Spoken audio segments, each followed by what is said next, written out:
You may be wondering if solar power can help you save on your electricity bill. It absolutely can. And for most people, it does.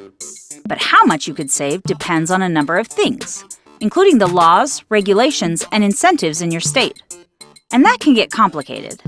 For now, let's go over a few of the factors that apply no matter where you live. Electrical energy is produced by your solar energy system when the sun shines on it. The more sunshine you have each day, the more you produce. The more you produce, the more clean energy you can use to power your home. And that clean energy tends to be more affordable than the stuff you get from the grid.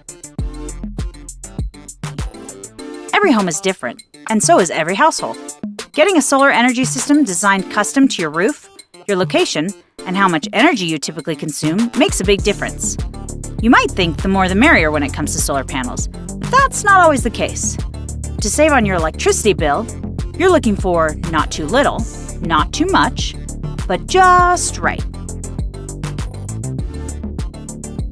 Even with a solar energy system, you can't put in a pool, run your AC at full blast 24/7, and keep all the lights on all the time and expect to see lower bills.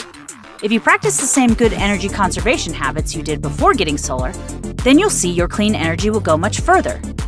So, in conclusion, yes, you could certainly save. It's one of the top reasons people go solar. We hope that was helpful. To learn more, check out some of our other great resources.